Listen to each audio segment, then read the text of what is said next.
Bonjour à tous et bienvenue dans Tempête sous un crâne, l'émission qui vous parle d'ostéopathie.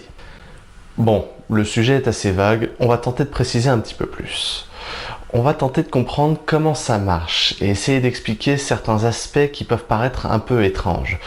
Comme par exemple, pourquoi l'ostéopathe traite à distance votre problème, ou encore comment il a fait pour savoir pour cette vieille fracture dont vous aviez oublié de lui parler. Alors, pas d'affolement. Le but n'est pas de m'adresser à un congrès de médecins. Le but ici est de s'adresser à ceux souhaitant mieux comprendre ce qu'est l'ostéopathie. Je vais donc faire en sorte que même ceux n'ayant pas la moindre notion d'anatomie ou de biologie puissent s'y retrouver. Voilà, je crois que nous y voyons un petit peu plus clair, si ce n'est sur un point. C'est quoi l'ostéopathie ?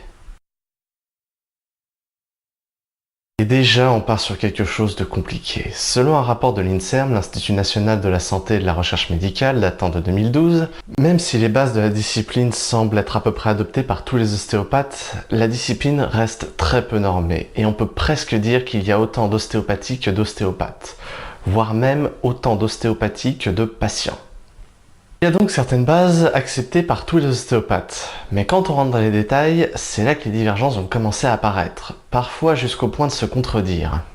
On va commencer par ces bases pour aujourd'hui sans aborder les complications. L'ostéopathie est un concept thérapeutique qui a été mis au point par Andrew Taylor Still en 1874. À la base médecin, il s'est vite rendu compte des limites de la médecine de son époque. Faut dire aussi que, à l'époque, donner du whisky et des métaux lourds était un traitement parfaitement valable pour une maladie quelconque.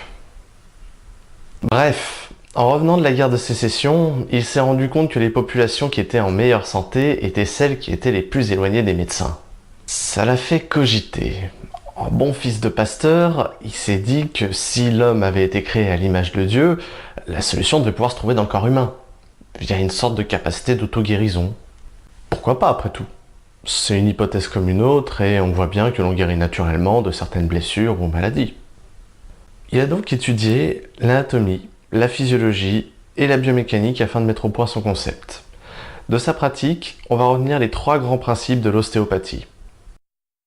La globalité. Le corps est un tout.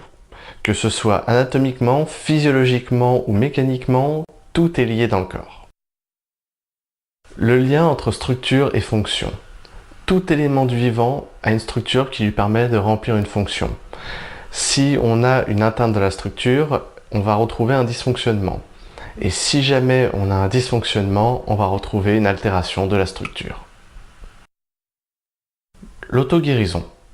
Dans le cas où toutes les structures du corps sont libres d'exprimer leurs fonctions, le corps réussira à se guérir lui-même.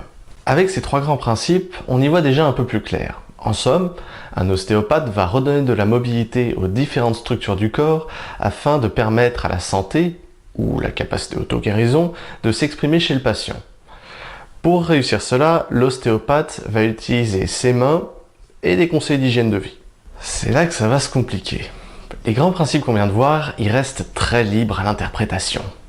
Si vous avez déjà consulté plusieurs ostéopathes, ou même un seul ostéopathe mais sur plusieurs années, vous avez dû remarquer qu'il y a différentes façons de pratiquer. C'est parce que l'ostéopathie est un concept thérapeutique, pas une technique. On utilise une technique pour appliquer un concept. C'est un outil.